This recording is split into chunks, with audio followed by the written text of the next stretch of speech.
एक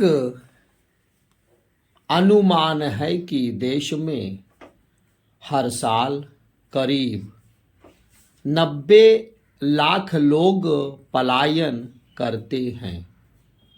इस प्रकार देखें तो देश की आबादी का एक बड़ा हिस्सा अवसरों के अभाव में विस्थापन को विवश होता है।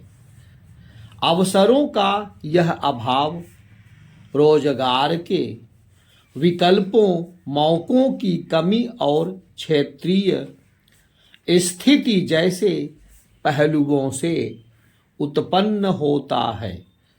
असल कारण चाहे जो हो, लेकिन यह तथ्य है कि इतने बड़े पैमाने पर पलायन अवसरों में असमानता की पुष्टि करता है। स्मरण रहे कि किसी एक स्थान विशेष पर आर्थिक गतिविधियों का संकेंद्रण अक्सर सामाजिक अशांति एवं आक्रोश का कारण बनता है। यह स्थिति तब है जब भारत के संविधान की उद्देशिका में प्रतिष्ठा एक अवसर की समानता का उद्घोष किया गया है। एक के बाद एक सरकारों ने इस असमानता को दूर करने की दिशा में कदम अवश्य उठाए, लेकिन अपेक्षित परिणाम प्राप्त नहीं हो पाए।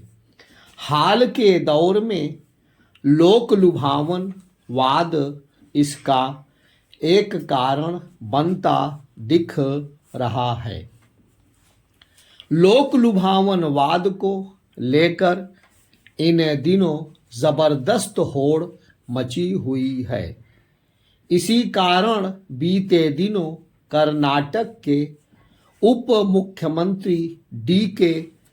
शिवकुमार को कहना पड़ा कि मुफ्तखोरी वाली योजनाओं के चुनावी वादों को पूरा करने के लिए इस साल विधायकों के पास उनके निर्वाचन क्षेत्रों में विकास गतिविधियों के लिए धनराशि शेष नहीं बचेगी।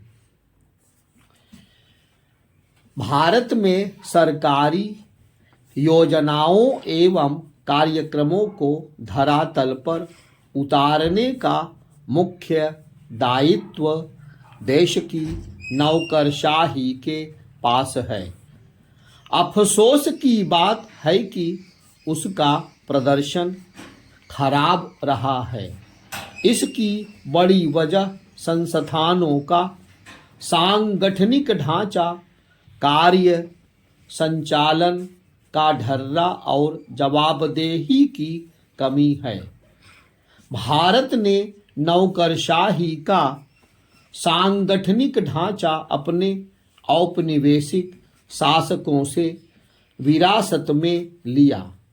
उसके लिए स्टील फ्रेम यानी इस्पाती ढांचे की उपमा भी गढ़ी गई।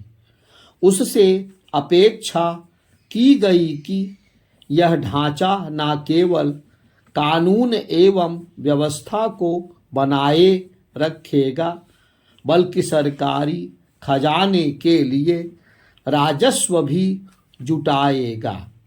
स्वतंत्र भारत में प्रशासनिक ढांचा इस प्रकार कायम रहा कि उनका नाम तक नहीं बदला गया और उसे डिस्ट्रिक्ट मजिस्ट्रेट या डिस्ट्रिक्ट कलेक्टर ही कहा जाता रहा।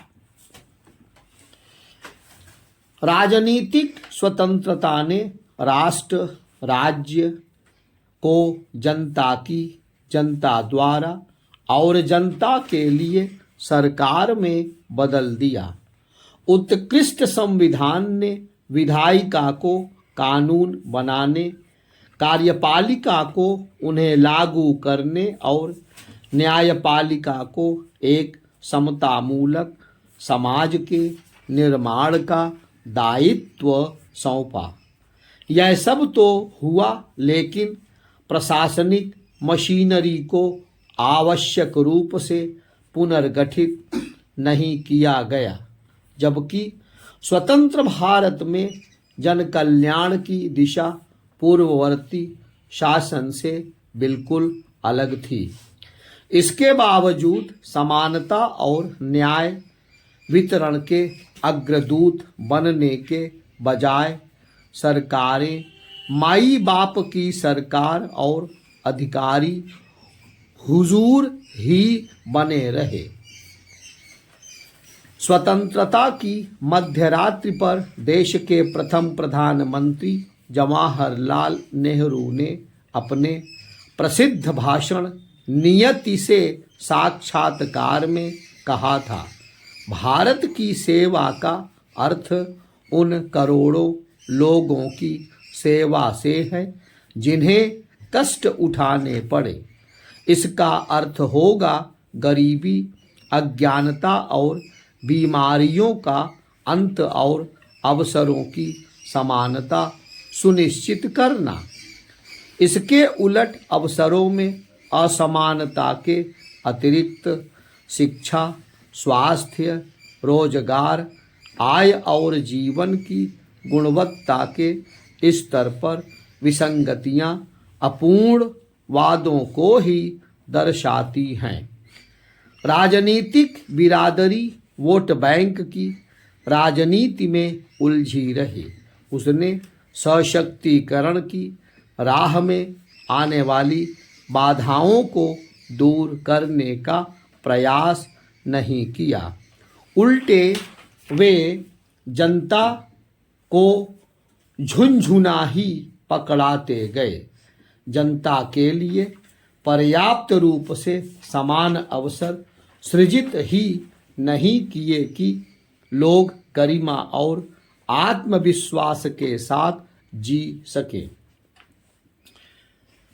अब अमृत काल में भारत ने विकसित देश बनने का लक्ष्य रखा है। हालांकि केवल प्रति व्यक्ति जीडीपी ही सफलता का पैमाना नहीं होना चाहिए। नोबेल पुरस्कार से सम्मानित अर्थशास्त्री जोसेफ स्टिग्लिट्ज का मानना है कि जीडीपी में स्वास्थ्य, शिक्षा, अवसरों की समानता, पर्यावरण की स्थिति और जीवन की गुणवत्ता से जुड़े अन्य संकेतक प्रतिबिंबित नहीं होते। हमें इस बात का मर्म समझना होगा। अमृत काल में हमें सुनिश्चित करना होगा कि प्रत्येक भारतीय शिक्षित हो। शिक्षित होने से आशय मात्र अक्षर या साक्षर होने से नहीं है। इसी अमृत काल में प्रत्येक देशवासी की गुणवत्तापरक नागरिक सुविधाएं, आवास, स्वास्थ्य सेवाएं और सार्थक आर्थिक सक्रियता के लिए अवसरों की समानता भी मिले। जीवन से जुड़ी अपनी न्यूनतम आवश्यकताओं की पूर्ति के लिए लोगों को किसी सरकार या प्रशासनिक अमले के आगे हाथ ना फैलाना पड़े। इसके बजाय लोग उनके साथ बैठकर राह में आने वाली बाधाओं को दूर करने और बेहतरी की दिशा में आगे बढ़ने पर मंत्रणा करें। समय आ गया है कि अपने नागरिक एवं पुलिस प्रशासन के ढांचे का व्यापक रूप से कायाकल्प किया जाए ताकि वह संवैधानिक दायित्वों को आवश्यक रूप से पूरा करने में सक्षम बन सके। कायाकल्प की इस यात्रा का आरंभ दायित्व के नाम परिवर्तन से होना चाहिए। हमें जिले के प्रमुख को मजिस्ट्रेट के बजाय मैनेजर यानी प्रबंधक के रूप में संबोधित करना होगा। उनकी भूमिका, दायित्व और जवाबदेही को नए सिरे से तय करना होगा। उन्हें मनमाने ढंग से काम करने की इजाज़त नहीं दी जा सकती। देश में इस समय काफ़ी कुछ अच्छा भी हो रहा है, जैसे स्वास्थ्य, आवास, पानी और बिजली के स्तर पर स्थिति सुधरी है। एक बड़ी हद तक इसका श्रेय मोदी सरकार को जाता है, जो मिशन मोड में काम करते हुए अपनी योजनाओं को कारगर रूप से धरातल पर उतारने में सफल हो रही है। यह स्थिति तब और बेहतर हो सकती है जब नौकरशाही के ढांचे को नए सिरे से गढ़ा जाए और प्रत्येक स्तर पर सक्रिय अधिकारियों को जवाबदेह बनाया जाए। इस दिशा में आवश्यक सुधारों में अब विलंब नहीं किया जाना चाहिए। इन सुधारों से विकसित राष्ट्र की राह खुलेगी।